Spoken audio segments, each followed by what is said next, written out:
Remember a time when you thought to yourself, wow, that was lucky. I must have just been in the right place at the right time. Maybe it's as simple as you were sitting at a football game and you found a $20 bill tucked beneath your seat. Or maybe you avoided being in the completely wrong place. Like, you were supposed to be on a flight from Amsterdam to Detroit Christmas Day 2009, and you missed your connection and crestfallen that you wouldn't make it home to see your family, but then that flight ended up being attacked by the underwear bomber. So the first story was me, the second one, my uncle. Our lives are made up of these fortuitous moments and chance encounters, and they're crucial to shaping our identity and guiding our purpose if we let them. I'd like to share my story about one such moment. In the fall of 2010, I studied in northern Tanzania.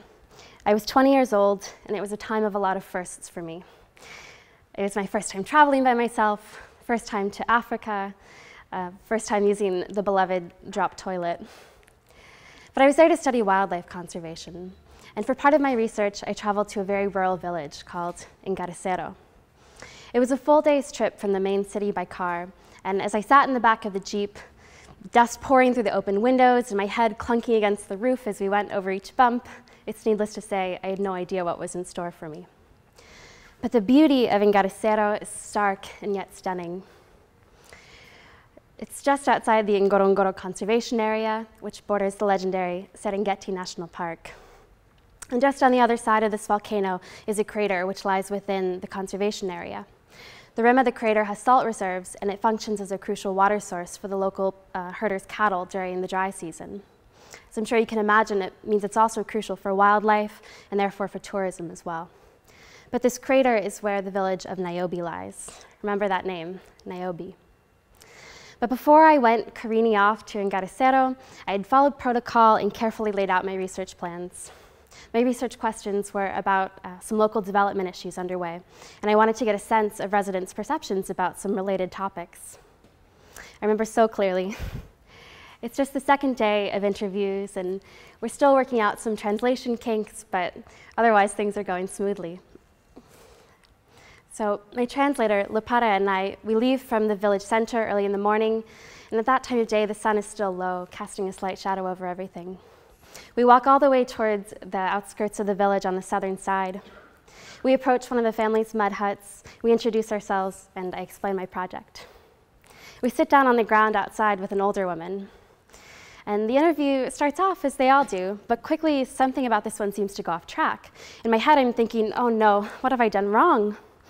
Lupata remains calm, but the woman is growing increasingly agitated. Her voice starts rising, she starts waving her arms in the air, and suddenly she's jumping up and down, and finally she walks away. And I turn to Lupata and ask, what did I do? Lupata says, this woman, she and her family used to live in Niobe. One day, government officials came and told the people there to leave. The people said, we cannot leave. We do not know how to live in a different place. This is our home. When the authorities come back, they shoot at the people with guns, put their belongings in lorries, and chase them away to Engarecero. Academia calls this displacement.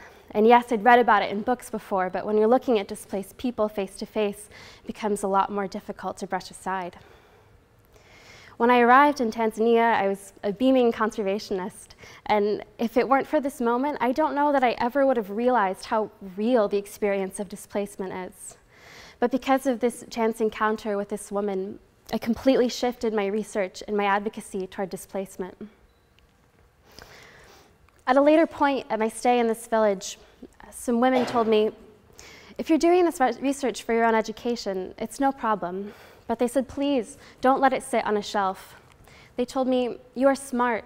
You can give us a voice to audiences which we otherwise might not have, perhaps like TEDx. And while I don't claim to speak for them, I do recognize my responsibility to at least tell my story.